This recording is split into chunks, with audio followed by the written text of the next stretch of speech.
Hello friends, welcome to our channel learning notebook. आज इस video में हम करेंगे क्लास 6 हिंदी व्याकरण का टॉपिक सर्वनाम। इस वीडियो में हम सर्वनाम यानी प्रोनाउन की परिभाषा समझेंगे और सर्वनाम के सभी भेद भी अच्छे से समझेंगे। तो आई एम श्योर फ्रेंड्स कि इस वीडियो को देखने के बाद को इस टॉपिक सर्वनाम और उसके भेद के लिए कोई भी और वीडियो देखने की जरूरत नहीं पड़ेगी। और अगर आपको क्लास 6 हिंदी व्याकरण का कोई और टॉपिक समझना हो या क्लास 6 का कोई और सब्जेक्ट पढ़ना हो, जैसे कि class 6 science, social science, English grammar या मैथ्स, तो इन सब का भी सारा सिलेबस हमने अपने चैनल लर्निंग नोटबुक पर कवर करा हुआ है। उन वीडियोस को भी जरूर देखें। आइए फिलहाल शुरुआत करते हैं अपने टॉपिक सर्वनाम से। सर्वनाम, जिसे इंग्लिश में हम प्रोनाउंस कहते हैं। तो सर्वनाम क्या होते हैं? जो शब्द संज्ञा के स्थान पर प्रयोग में लाए जाते हैं उन्हें सर्वनाम कहते हैं। तो फ्रेंड्स, वो वर्ड्स यानी वो शब्द जिन्हें हम संज्ञा की जगह, संज्ञा के स्थान यानी संज्ञा की जगह यूज करते हैं, उन्हें हम कहते हैं सर्वनाम। अन्य शब्दों में समझें तो सर्वनाम उन शब्दों को कहा जाता है जिन शब्दों का प्रयोग संज्ञा अर्थात किसी व्यक्ति, वस्तु, स्थान आदि के नाम के स्थान पर करते हैं। तो अगर हम दूसरे शब्दों में मैं आपको समझाऊं तो सर्वनाम वो वर्ड्स हैं, वो शब्द हैं जिन्हें हम किसी व्यक्ति, वस्तु, स्थान के नाम पर यूज करते हैं। फॉर एग्जाम्पल, मैं, तुम, तुम्हारा, आप, आपका, इस, उस, यह, वह, हम, हमारा, ये सभी क्या हैं? ये सभी सर्वनाम हैं। आइए सर्वनाम के बारे में और समझते हैं। सर्वनाम शब्द संज्ञा के स्थान पर प्रयुक्त होते हैं ताकि वाक्यों में संज्ञा शब्दों को दोहराने से बचा जा सके और भाषा में स्पष्टता लाई जा सके। जैसे कि मैं आपको यहाँ पर कुछ वाक्य दिखाती हूँ। मोहन 8वीं कक्षा में पढ़ता है। मोहन के पिताजी पुलिस में हैं। मोहन की माताजी डॉक्टर हैं। तो यहाँ देखिए फ्रेंड्स, मोहन मोहन मोहन, कितनी बार मुझे मोहन रिपीट करना पड़ रहा है। अब अगर मैं इस वाक्य को इस तरह बोलूं, मोहन 8वीं कक्षा में पढ़ता है, उसके पिताजी पुलिस में हैं, उसकी माताजी डॉक्टर हैं। अब इधर देखिए, यहाँ पर मैंने मोहन बार बार दोहराया नहीं है। उसकी जगह, मोहन की जगह हमने सर्वनाम यूज करे हैं, उसके, उसकी। तो इससे क्या हुआ है? इससे हम शब्दों को दोहराने से बचे और भाषा में सरल भी हो गई और स्पष्ट भी हो गई, है ना? पढ़ने में और सुनने में दोनों में अच्छा लगता है, rather than saying Mohan Mohan Mohan, right? तो यह यूज होता है फ्रेंड्स, इसलिए हम सर्वनाम शब्दों का इस्तेमाल करते हैं। सर्वनाम शब्दों का रूप एक वचन और बहुवचन में अलग अलग होता है। तो ये भी फ्रेंड्स पॉइंट नोट करने का है कि जो सर्वनाम शब्दों के रूप हैं वो एक वचन यानी सिंगुलर में अलग होते हैं और बहुवचन यानी प्लूरल में अलग होते हैं। जैसे कि एक वचन यानी सिंगुलर में देखिए सर्वनाम शब्द क्या होते हैं? मैं, तुम, वह, यह, किस, किसी, इसे, उसे, इसको, उसको। ये हम सर्वनाम शब्द यूज करते हैं जब हम एक के बारे में बात कर रहे हैं, सिंगुलर के बारे में बात कर रहे हैं। बट यही अगर हम बहुवचन यानी प्लूरल के बारे में बात कर रहे हैं तो हम कैसे सर्वनाम शब्द यूज करते हैं? हम, तुम, सब, वे, ये, किन्हें, किन्हीं, इन्हें, उन्हें, इनको और उनको। यहां पर आप एक पॉइंट नोट करिए कि एक सर्वनाम शब्द है जो दोनों में ही सेम है, वो है तुम। तो ये जो तुम सर्वनाम है ये एक वचन और बहुवचन दोनों में ही इस्तेमाल किया जा सकता है।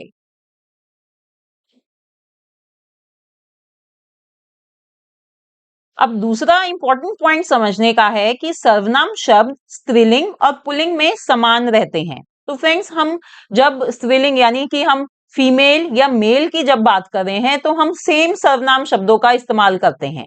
जैसे कि यहां देखिए, वह पढ़ रही है। अब यहां पर ये जो सर्वनाम शब्द है वह, इसको मैं यूज कर रही हूं स्त्रीलिंग को रेफर करने के लिए। इसी तरह अगर मैं कहूं वह पढ़ रहा है, अब यहां पर देखिए ये जो सर्वनाम शब्द है वह, ये हमने यूज करा रमेश के लिए जो एक पुल्लिंग है। ठीक है।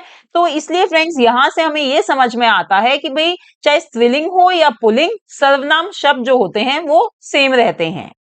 तो अब क्वेश्चन ये है कि हमें कैसे पता चलेगा कि ये जो वह है, ये सर्वनाम शब्द स्त्रीलिंग के लिए यूज हो रहा है या पुल्लिंग के लिए। ये हमें पता चलता है क्रिया के रूप से। जैसे कि ऊपर वाले सेंटेंस में देखिए, वह पढ़ रही है, तो क्रिया क्या है यहाँ पर, ये जो उसका रूप है ना, रही, रही से हमें पता चल रहा है कि ये स्त्रीलिंग के लिए यूज हो रहा है। यहाँ पर वह जो है हम स्त्रीलिंग के लिए यूज कर रहे हैं। अब नेक्स्ट सेंटेंस में देखिए, वह पढ़ रहा है, यहाँ पर रहा है, यानी कि हम मेल को, पुल्लिंग को रेफर कर रहे हैं। तो इससे फ्रेंड्स क्रिया के रूप से हमें समझ में आता है कि हमने सर्वनाम शब्द स्त्रीलिंग के लिए यूज करा है या पुल्लिंग के लिए। अब हम सीखेंगे सर्वनाम के भेद। हिंदी में सर्वनाम के 6 भेद होते हैं। कौन कौन से? Let's see. पुरुषवाचक सर्वनाम, निश्चयवाचक सर्वनाम, अनिश्चयवाचक सर्वनाम, संबंधवाचक सर्वनाम, प्रश्नवाचक सर्वनाम और निजवाचक सर्वनाम। आइए इन सभी भेद को हम एक एक करके अच्छे से समझ लेते हैं। सबसे पहले हम सीखेंगे पुरुषवाचक सर्वनाम। पुरुषवाचक सर्वनाम को इंग्लिश में हम पर्सनल प्रोनाउंस कहते हैं। तो क्या होते हैं पुरुषवाचक सर्वनाम? जो सर्वनाम वक्ता यानी बोलने वाले, श्रोता यानी सुनने वाले तथा किसी अन्य पुरुष के लिए प्रयोग होता है, उसे पुरुषवाचक सर्वनाम कहते हैं। तो फ्रेंड्स, जो सर्वनाम बोलने वाला अपने लिए यूज करे या जो सुनने वाला है उसके लिए यूज करे या किसी अन्य पुरुष, किसी और के बारे में बात हो रही है उसके लिए यूज करे, उन सर्वनाम को हम कहते हैं पुरुषवाचक सर्वनाम। कौन कौन से होते हैं ये पुरुषवाचक सर्वनाम? मैं, हम, तू, तुम, तुम्हारा, तुम्हारी, वह, वे, उसका, उसकी, उनका, उनकी आदि। आइए इनके कुछ वाक्य दिखाती हूं मैं आपको। मैं कल पिकनिक जाऊंगा। अब यहां पर देखिए सर्वनाम क्या है? मैं। ये कौन यूज कर रहा है? ये बोलने वाला अपने लिए यूज कर रहा है। वो कह रहा है मैं, यानी कि वो अपने आप को रेफर कर रहा है। तो ये क्या है? मैं है पुरुषवाचक सर्वनाम। आप मेरे घर कब आ रहे हैं? अब इधर देखिए, ये आप यानी कि वो जिससे बात कर रहा है, यानी कि सुनने वाला, श्रोता, आप उसके लिए इस्तेमाल हो रहा है। तो आप इधर क्या है? पुरुषवाचक सर्वनाम। वह कक्षा में प्रथम आया है। अब इधर ये वह जो है, यहां पर किसी और की बात हो रही है, किसी अन्य पुरुष की बात हो रही है। तो ये वह क्या हुआ? ये वह हुआ पुरुषवाचक सर्वनाम। ठीक है। तो याद रखिए, जो सर्वनाम हम वक्ता यानी बोलने वाला, श्रोता सुनने वाला तथा किसी अन्य व्यक्ति के लिए प्रयोग करते हैं, उन्हें कहते हैं पुरुषवाचक सर्वनाम।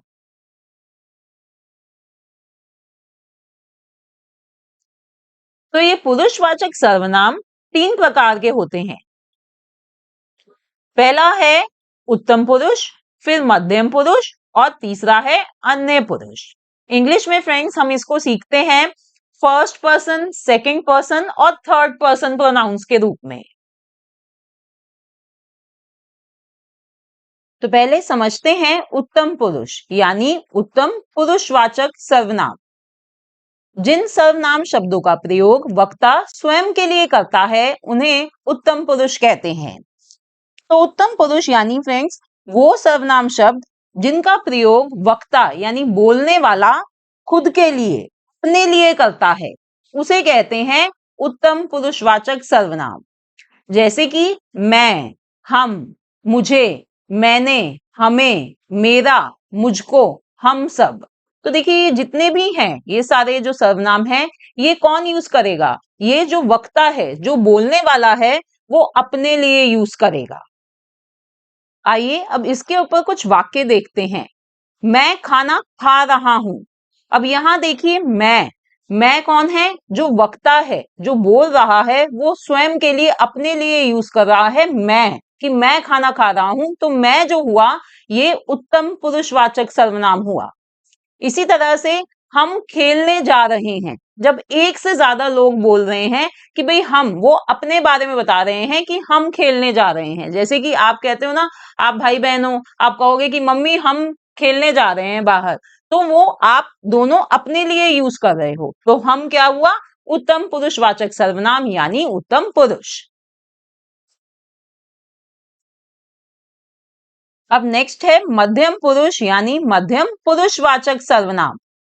जिन सर्वनाम शब्दों का प्रयोग श्रोता के बारे में होता है उन्हें मध्यम पुरुष कहते हैं। तो वो सर्वनाम जिनको हम यूज करते हैं श्रोता के लिए, यानी कि सुनने वाले के लिए उनका यूज होता है, वो सर्वनाम कहलाते हैं मध्यम पुरुषवाचक सर्वनाम। जैसे कि तू, तुम, तुमको, तुझे, तुम्हें, तुम्हारा, आप, आपको, आपके आदि। तो यहाँ पर फ्रेंड्स देखिए, जितने भी सर्वनाम के ये शब्द हैं ये कौन यूज कर रहा है, ये वक्ता यूज करेगा श्रोता के लिए, जो जिससे वो बात कर रहा है उसके लिए यूज करेगा। तुम क्या कर रहे हो, यहां पर मैं अगर किसी से पूछ रही हूं, मैं क्या हुई, वक्ता, और मैं सामने जिससे मैं बात कर रही हूं, श्रोता से मैं पूछ रही हूं तुम क्या कर रहे हो, तो तुम जो हुआ वो मध्यम पुरुषवाचक सर्वनाम हुआ। इसी तरह से आप कैसे हैं, हम पूछते हैं ना दूसरे से कि आप कैसे हैं, तो आप क्या हुआ, मध्यम पुरुषवाचक सर्वनाम, क्योंकि वो सुनने वाले के लिए, श्रोता के लिए प्रयोग किया जा रहा है।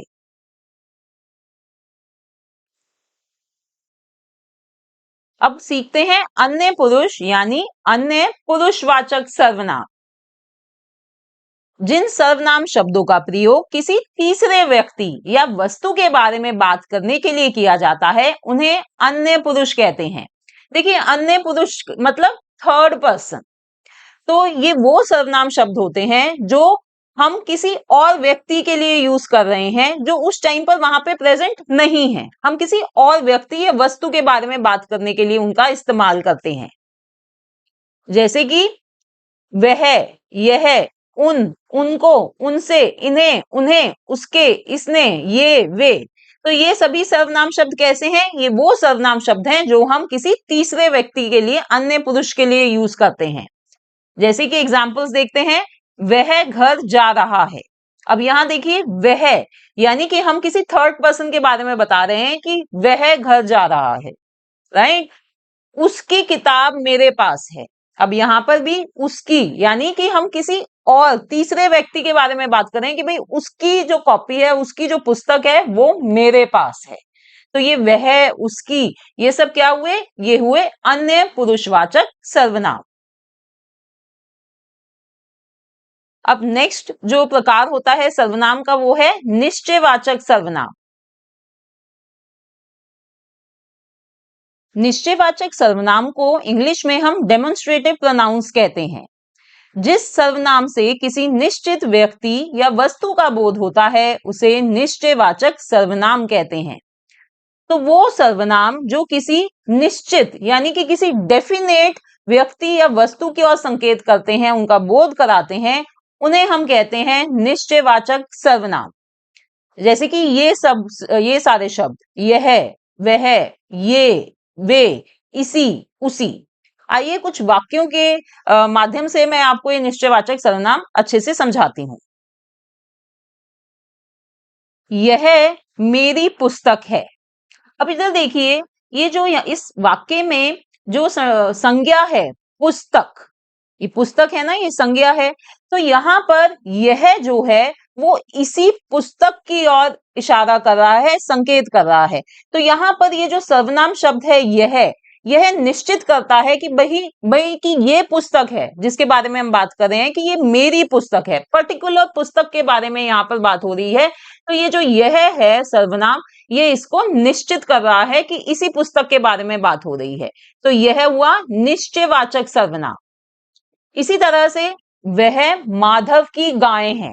अब यहां पर ये जो वह यूज करा गया है, ये संज्ञा गाय के लिए यूज करा गया है कि भाई यही गाय है जो माधव की है, ये डेफिनेट एक गाय है जो माधव की है। तो यहां पर हम इस गाय को निश्चित कर रहे हैं वह से। ठीक है कि भाई हम इस पर्टिकुलर गाय की बात कर रहे हैं, तो इसलिए फ्रेंड्स ये जो वह है ये निश्चयवाचक सर्वनाम है, वो किसी निश्चित व्यक्ति या वस्तु की ओर संकेत करता है। क्योंकि ये निश्चयवाचक सर्वनाम संकेत करते हैं, इसलिए इन्हें बहुत सारी बुक्स में संकेतवाचक सर्वनाम भी कहते हैं। अब देखिए फ्रेंड्स, जो निकट की वस्तुएं होती हैं, यानी जो चीजें हमारे पास होती हैं, अगर हमें उनको संकेत करना होता है तो हम कौन से सर्वनाम यूज करते हैं? यह, ये। और अगर कोई वस्तु जो दूर है, उनके लिए हम कौन से सर्वनाम यूज करते हैं? वह, वे। है ना? ऐसा ही होता है ना। अब सोच के देखिएगा, जब आप बात करते हैं कि यह मेरी पेंसिल है, राइट, ऐसी बात करते हैं। अगर किसी और के हाथ में, दूर खड़ा है कोई व्यक्ति, उसके हाथ में आपकी पेंसिल, आप कहोगे कि उसके हाथ में, यानी कि वह मेरी पेंसिल है, राइट। तो हम इस तरह से बात करते हैं निकट की वस्तुओं के लिए और दूर की वस्तुओं के लिए। तो फ्रेंड्स, अभी मैंने आपको बताया कि यह, ये, वह, वे, ये निश्चयवाचक सर्वनाम होते हैं। और थोड़ी देर पहले मैंने आपको बताया था कि ये अन्य पुरुषवाचक सर्वनाम भी होते हैं। तो इन दोनों में क्या डिफरेंस होता है? अगर कोई वाक्य आपको दिया जाएगा और आपसे पूछा जाएगा कि भाई इसमें ये जो यह दिया हुआ है ये अन्य पुरुषवाचक है या निश्चयवाचक है, तो आप कैसे आइडेंटिफाई करेंगे? फ्रेंड्स, ये डिफरेंस समझना बहुत जरूरी है, क्योंकि एग्जाम में इससे रिलेटेड क्वेश्चन आपके जरूर आते हैं। तो आइए इस डिफरेंस को हम समझ लेते हैं। तो पहले बात करते हैं अन्य पुरुषवाचक सर्वनाम की। इसमें हम संज्ञा के स्थान पर सर्वनाम यूज करते हैं, जबकि निश्चयवाचक सर्वनाम में हम संज्ञा के लिए सर्वनाम यूज करते हैं। आइए कुछ वाक्य दिखा के आपको ये डिफरेंस समझाती हूं। वह जा रहा है। अब यहां पर ये जो वह सर्वनाम है, ये हम संज्ञा के स्थान पर यूज कर रहे हैं। ये वह कोई भी हो सकता है, जैसे कि हम कह सकते हैं राम जा रहा है, श्याम जा रहा है। तो यहां पर वह सर्वनाम संज्ञा की जगह, संज्ञा के स्थान पर यूज करा जा रहा है। अगर मैं कहूं राम जा रहा है और मैं वह यूज ना करूं, उसकी जगह मैं कहूं राम जा रहा है, जब भी ये जो वाक्य है ये मीनिंगफुल है ना, जब भी ये वाक्य मीनिंगफुल रहेगा। बट यही चीज अगर हम निश्चयवाचक सर्वनाम में बात करते हैं, वह मेरी कार है। अब यहां देखिए, ये जो वह सर्वनाम है, ये इस सेंटेंस में जो संज्ञा है कार, उसके लिए यूज करा जा रहा है। यहां पर हम इस वह को हम किसी और शब्द से या किसी और संज्ञा से रिप्लेस नहीं कर सकते। यहां पर ये वह जो है वो हम इस कार के लिए यूज कर रहे हैं। अभी पहले में क्या था कि अन्य पुरुषवाचक में हम संज्ञा के स्थान पर वह यूज कर रहे थे, बट निश्चयवाचक सर्वनाम में हमारे पास वाक्य में संज्ञा दी हुई है, हम उसके लिए, उसको रेफर करने के लिए हम वह यूज कर रहे हैं। तो ये जो डिफरेंस है फ्रेंड्स, ये एक मेजर डिफरेंस होता है अन्य पुरुषवाचक सर्वनाम और निश्चयवाचक सर्वनाम में। और इस डिफरेंस को समझना आप लोगों के लिए बेहद जरूरी है, क्योंकि जैसे मैंने आपको बताया एग्जाम में इससे रिलेटेड क्वेश्चन जरूर आएगा। एक और एग्जाम्पल से समझ लेते हैं। यह पढ़ाई में बहुत तेज है। तो यहां पर देखिए, यह जो सर्वनाम है ये संज्ञा के स्थान पर यूज हो रहा है। यहां पर हम यह किसी अन्य पुरुष के लिए, किसी तीसरे व्यक्ति के लिए इस्तेमाल कर रहे हैं, जो कोई भी हो सकता है, राम, श्याम, मोहन, कोई भी संज्ञा हो सकती है। तो ऐसे वाक्यों में फ्रेंड्स हम संज्ञा के स्थान पर सर्वनाम यूज करते हैं, हमें उन सेंटेंस में वो संज्ञा नहीं दी हुई होती। जबकि निश्चयवाचक सर्वनाम में यह मेरी पुस्तक है। तो ये जो यह है वो इसी वाक्य में जो संज्ञा है उसके लिए यूज करी जाती है। यह इस पुस्तक को रेफर कर रहा है। ठीक है, तो ये डिफरेंस है अन्य पुरुषवाचक सर्वनाम और निश्चयवाचक सर्वनाम में।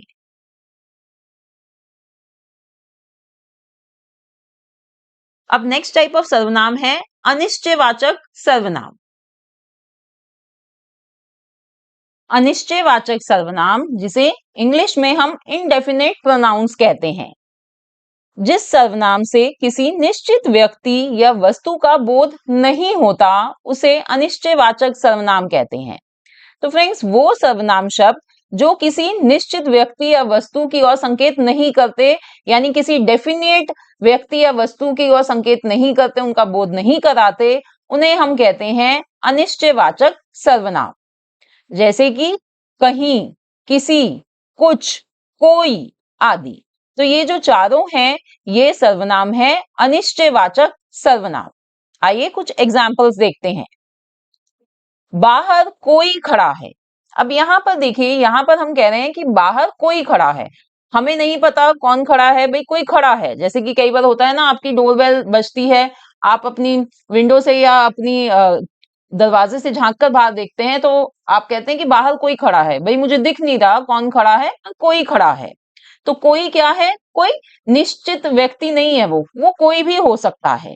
तो कोई हुआ अनिश्चयवाचक सर्वनाम। मुझे कुछ खाने को दो, भूख लगी है। अब हमें घर में भूख लग रही है, हम अपने पेरेंट्स के पास जाते हैं और कहते हैं मम्मी मम्मी मुझे कुछ खाने को दो, मुझे भूख लगी है। तो हम कुछ डेफिनेट नहीं बताते, हम कुछ निश्चित वस्तु का नाम नहीं लेते कि भाई मुझे ये खाने को दो। हम कहते हैं हमें मुझे कुछ खाने को दो। तो कुछ जो है वो अनिश्चयवाचक सर्वनाम है, क्योंकि वो किसी डेफिनेट चीज को रेफर नहीं कर रहा। आज हम कहीं घूमने जाएंगे। अब आज हम कहीं घूमने जाएंगे। अब कहीं बोला है हमने, हमने किसी जगह का नाम नहीं बताया, कोई निश्चित जगह का नाम हमने लिया नहीं है, उसको रेफर नहीं करा कि भाई आज हम वहां घूमने जाएंगे। हमने कोई नाम नहीं लिया है, हम कह रहे हैं आज हम कहीं घूमने जाएंगे। तो कोई डेफिनेट प्लेस नहीं है। तो ये जो कहीं है, ये क्या है? ये अनिश्चयवाचक सर्वनाम हुआ। अब नेक्स्ट प्रकार है सर्वनाम का संबंधवाचक सर्वनाम।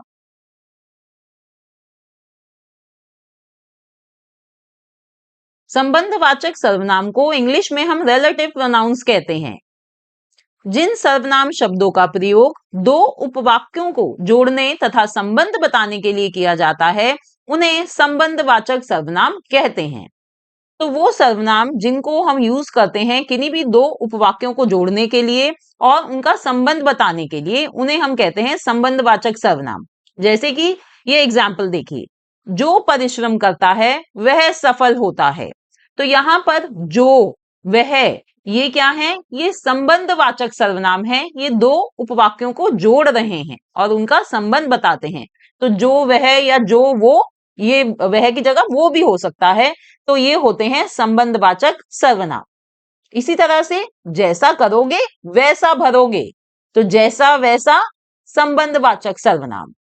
जिसकी लाठी उसकी भैंस, जिसकी उसकी संबंधवाचक सर्वनाम। जो सोएगा सो खोएगा। तो यहां जो, सो, ये क्या है? ये संबंधवाचक सर्वनाम है। यहां पर फ्रेंड्स ये जो सो है, ये वो के लिए यूज करा हुआ है, जैसे कि जो सोएगा वो खोएगा। ठीक है, तो ये सभी क्या होते हैं? ये सभी संबंधवाचक सर्वनाम होते हैं। ये दो उपवाक्यों को जोड़ते हैं, उनका संबंध बताते हैं। अब नेक्स्ट है प्रश्नवाचक सर्वनाम। प्रश्नवाचक सर्वनाम को इंग्लिश में हम इंटेरोगेटिव प्रोनाउंस कहते हैं। जिन सर्वनाम शब्दों का प्रयोग प्रश्न पूछने के लिए किया जाता है, उन्हें प्रश्नवाचक सर्वनाम कहते हैं। तो फ्रेंड्स, वो सर्वनाम जिनको हम क्वेश्चन, प्रश्न पूछने के लिए यूज करते हैं, उन्हें हम कहते हैं प्रश्नवाचक सर्वनाम। जैसे कि तुम कहां जा रहे हो। तो यहां पर ये जो कहां है, ये सर्वनाम शब्द है जो प्रश्न पूछने के लिए यूज करा जा रहा है। तो ये कहां जो ये वर्ड है, ये हुआ प्रश्नवाचक सर्वनाम। बट यहां पर फ्रेंड्स हमें एक बात ध्यान रखनी है कि हर प्रश्नवाचक शब्द सर्वनाम, प्रश्नवाचक सर्वनाम नहीं हो सकता। सिर्फ वही वर्ड्स प्रश्नवाचक सर्वनाम होते हैं जिनका पॉसिबल आंसर या तो कोई संज्ञा या सर्वनाम होता है। जैसे कि इसी वाक्य में देखिए, इसी प्रश्न में देखिए, तुम कहां जा रहे हो। तो यहां पे कहां का उत्तर क्या होगा? कहां का होगा? कोई जगह का नाम होगा, कोई संज्ञा होगी, दिल्ली, कोलकाता, राइट? ऐसे कोई कोई संज्ञा में उसका आंसर आएगा। तो इसलिए ये जो कहां है, ये प्रश्नवाचक सर्वनाम है। इसी तरह से क्वेश्चन अगर है तुम क्या पढ़ रहे हो, तो यहाँ पर ये देखिए क्या, इसका जो क्वेश्चन का आंसर होगा वो कोई नाउन, कोई संज्ञा ही होगा। तुम क्या पढ़ रहे हो, क्या कोई कहानी पढ़ रहे हो, या हो सकता है कि कोई हम सब्जेक्ट पूछना चाह रहे हो, भाई तुम मैथ्स पढ़ रहे हो, साइंस पढ़ रहे हो या हिंदी पढ़ रहे हो, तो ये सब क्या है, ये सब संज्ञा है। तो इस प्रश्न का उत्तर संज्ञा में है, इसलिए यहाँ पर ये प्रश्नवाचक शब्द क्या प्रश्नवाचक सर्वनाम हुआ। तो ये चीज फ्रेंड्स ध्यान रखने की होती है कि भाई वो शब्द, वो सर्वनाम शब्द जिनका हम प्रयोग प्रश्न पूछने के लिए करते हैं, और उनका जो आंसर होता है, पॉसिबल आंसर या संज्ञा या सर्वनाम हो, जब भी वो शब्द प्रश्नवाचक सर्वनाम होते हैं। अनदर एग्जाम्पल, कौन आया। अब यहां देखिए कौन, कौन आया, तो इसका आंसर क्या होगा, कोई व्यक्ति का ही होगा, राइट, कि मोहन आया, श्याम आया, राम आया, ऐसे ही कोई जवाब होगा इस प्रश्न का।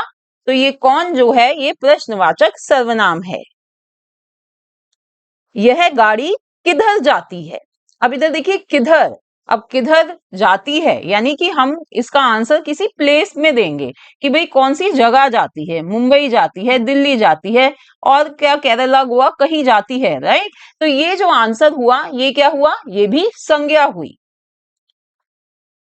अब देखिए मैं एक और एग्जाम्पल आपको दिखाती हूं। अगर हम किसी से क्वेश्चन करते हैं कि वो क्यों नहीं आया, अब यहां पर ये जो क्यों है, ये जो प्रश्नवाचक शब्द है, क्या ये प्रश्नवाचक सर्वनाम है। देखिए इसका आंसर के लिए आप पहले इसका जवाब सोचिए कि अगर कोई नहीं आया तो उसका जवाब क्या होगा, कुछ ऐसा जवाब होगा, क्योंकि वह बीमार था। अब ये जो आंसर है फ्रेंड्स, ये कोई संज्ञा या सर्वनाम नहीं है, राइट, ये कोई संज्ञा या सर्वनाम नहीं है, इसीलिए ये जो शब्द है प्रश्नवाचक शब्द क्यों, ये प्रश्नवाचक सर्वनाम नहीं होगा, राइट। अब नेक्स्ट है निजवाचक सर्वनाम। निजवाचक सर्वनाम जिसे इंग्लिश में रिफ्लेक्सिव प्रोनाउन कहते हैं, जिन सर्वनाम शब्दों का प्रयोग कर्ता अपने लिए करता है उन्हें निजवाचक सर्वनाम कहते हैं। तो फ्रेंड्स वो सर्वनाम शब्द जिनका यूज, जिनका प्रयोग कर्ता, कर्ता यानी काम करने वाला, वो अपने लिए उन शब्दों का उपयोग कर रहा है, उन सर्वनाम शब्दों को हम कहते हैं निजवाचक सर्वनाम। जैसे कि ये सभी शब्द, आप, अपने आप, खुद, निज, स्वतः, स्वयं, ये सभी निजवाचक सर्वनाम हैं। आइए इन पर कुछ वाक्य देखते हैं। मैं खुद पढ़ लूंगा।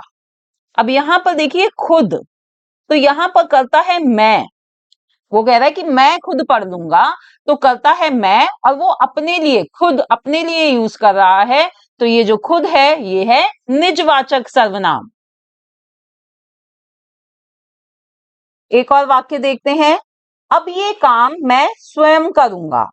देखिए यहां पर वो कह रहा है कि ये काम मैं, यानी कि कर्ता कह रहा है कि ये काम मैं स्वयं करूंगा, तो स्वयं क्या हुआ, निजवाचक सर्वनाम, वो अपने लिए यूज कर रहा है इसे। माँ अपने आप खाना बनाती है। अब यहाँ पे कर्ता कौन है, माँ, तो माँ के लिए यूज हो रहा है अपने आप, माँ अपने आप खाना बनाती है, तो ये जो अपने आप है ये है निजवाचक सर्वनाम। ओके फ्रेंड्स, अब हमने जो ये सर्वनाम और उसके भेद समझे हैं, इनके ऊपर एक प्रैक्टिस एक्सरसाइज कर लेते हैं। निम्नलिखित वाक्यों में से सर्वनाम शब्द छांटकर उनके भेद भी लिखिए। तो यहाँ पर हमें कुछ वाक्य दिए हुए हैं, हमें उनमें सर्वनाम शब्द छांटने हैं और उनके भेद भी बताने हैं। पहला वाक्य है, मैं आज स्कूल नहीं जा पाऊंगा। तो यहाँ पर देखिए सबसे पहले हम देखते हैं कि सर्वनाम शब्द कौन सा है। इस वाक्य में सर्वनाम शब्द है मैं, मैं, ये, और ये कौन सा है, अब इसका भेद बताइए। यस, ये है पुरुषवाचक सर्वनाम। अब अगर मैं आपसे पूछूं कि ये पुरुषवाचक सर्वनाम में से कौन सा प्रकार है, तो आप कौन सा बताएंगे, क्या ये उत्तम, मध्यम, कौन सा पुरुष है ये, जी ये है उत्तम पुरुष। वक्ता अपने लिए इसको प्रयोग कर रहा है, मैं आज स्कूल नहीं जा पाऊंगा, तो यह है पुरुषवाचक उत्तम पुरुष। दूसरा वाक्य, दूध में कुछ गिर गया है।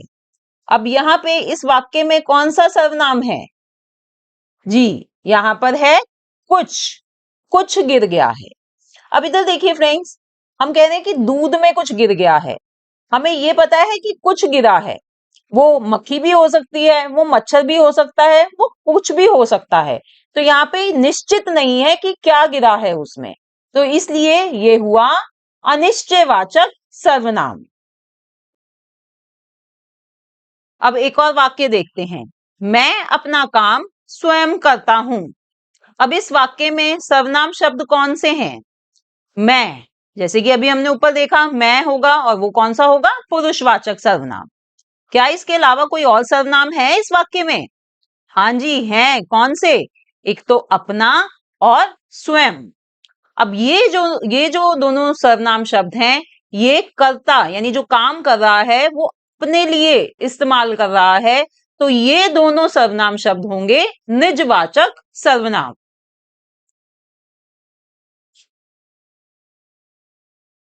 जो मेहनत करेगा उसे सफलता मिलेगी। तो इस वाक्य में कौन से सर्वनाम है? जो और उसे। और ये जो सर्वनाम है इनका प्रयोग इन दो उपवाक्यों को जोड़ने के लिए और उनका संबंध बताने के लिए इस्तेमाल हो रहा है, इसलिए ये दोनों हुए संबंधवाचक सर्वनाम। नेक्स्ट वाक्य, बाहर कौन है। अब यहां पर देखिए सर्वनाम कौन सा है? यहां पर सर्वनाम है कौन, और ये किस लिए यूज हो रहा है? एक प्रश्न पूछने के लिए। और प्रश्न का उत्तर क्या होगा? बाहर कौन है, यानी कोई संज्ञा में ही जवाब होगा, है ना? तो इसलिए ये कौन हुआ प्रश्नवाचक सर्वनाम। इस कमरे में धूप आ रही है। अब इधर देखिए, इस वाक्य में कौन सा सर्वनाम है? इस। और ये जो इस है, ये किसके लिए यूज हो रहा है? ये कमरे के लिए यानी संज्ञा के लिए यूज हो रहा है। तो इसलिए ये जो सर्वनाम है इस, ये हुआ निश्चयवाचक सर्वनाम। अनदर सेंटेंस, वे लोग बाहर जा रहे हैं। अब इस वाक्य में सर्वनाम है वे, और ये जो वे है ये किसके लिए इस्तेमाल हो रहा है? ये इन लोगों के लिए यानी संज्ञा के लिए इस्तेमाल हो रहा है, इसलिए ये जो वे है ये भी हुआ निश्चयवाचक सर्वनाम।